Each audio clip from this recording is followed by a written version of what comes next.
Hello అండి. ఇవాళ clinic ఒక పేషెంట్ వచ్చారు. Female, 40 years female. సో తన కంప్లైంట్ ఏంటంటే మణికట్టు దగ్గర నొప్పి. మణికట్టు దగ్గర విపరీతమైన నొప్పి ఉంది. సో తనకు ఆ పెయిన్ స్టార్ట్ అయింది 3 months బ్యాక్. అది స్లోగా పెరుగుతూ వచ్చింది. చిన్న పెయినే కదా అని తను కూడా నెగ్లెక్ట్ చేసింది. ఇప్పుడు ఏంటంటే తన సిచ్యువేషన్ చిన్న బొటనవేలు మూమెంట్ అయినా సరే చాలా పెయిన్ వచ్చేస్తుంది. ఏదైనా వస్తువుని పట్టుకుందాం, దేన్నైనా లిఫ్ట్ చేద్దామన్నా సరే విపరీతమైన పెయిన్ వచ్చేసింది. సో చూసినట్టయితే తనకు పెయిన్ ఇక్కడ ఈ ఏరియా లోపల చాలా ఎక్కువ పెయిన్ వస్తుంది అనమాట. సో తను ఈ మూమెంట్ చేసిన ప్రతిసారి పెయిన్ వస్తూ ఉంది. సో ఏదైనా లిఫ్ట్ చేయడం, ఏదైనా బరువు మోయడం అలాంటివి చేసిన ప్రతిసారి పెయిన్ వస్తూ ఉంది. ఈ సిమ్టమ్స్ మీకు కూడా ఉన్నాయి అని అంటే మీకు కూడా డీకర్వెన్స్ ఉండే ఛాన్స్ ఉంది. డీకర్వెన్స్ డిసీజ్ అంటే ఏంటి అని అంటే బొటనవేలికి ఏవైతే నరాలు వెళ్తాయో వాటి చుట్టూ ఒక తొడుగు ఉంటుంది అనమాట. సైనోవియల్ షీత్ అంటాం. అది ఒకవేళ ఇన్ఫ్లేమ్ అయిపోయింది అనుకోండి, ఆ మూమెంట్ తోటి ప్రతిసారి పెయిన్ వస్తూ ఉంటుంది. ఈ షీత్ ఏంటంటే ఆ టెండన్స్ స్మూత్గా స్లైడ్ అవ్వడానికి యూజ్ అవుతూ ఉంటాయి.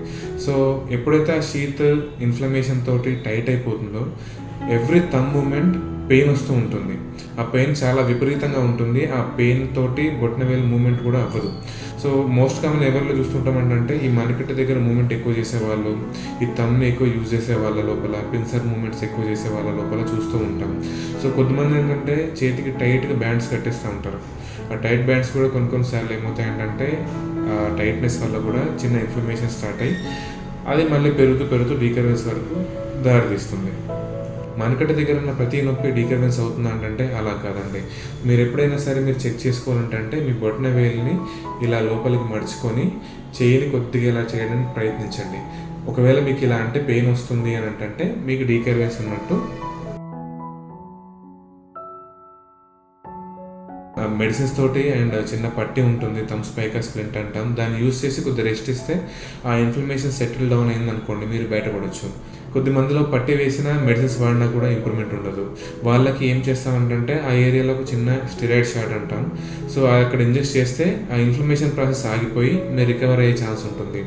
సో అలా ఇచ్చినా కూడా ఇంప్రూవ్ కాని వాళ్ళకి సర్జరీ ఒకటే ఆప్షన్. సర్జరీ లోపల ఏం చేస్తామంటే ఏదైతే దానికి తొడుగు ఉందో బాగా టైట్గా ఉంటుందో దాన్ని ఓపెన్ చేసేస్తే టెండన్స్ మళ్ళీ ఫ్రీగా స్లైడ్ అవ్వడం చూస్తాం. సో సర్జరీ తర్వాత ఇమ్మీడియట్గా ఆ పెయిన్ రిలీఫ్ అనేది పేషెంట్ ఎక్స్పీరియన్స్ అవుతారు. De Quervain's disease is completely curable.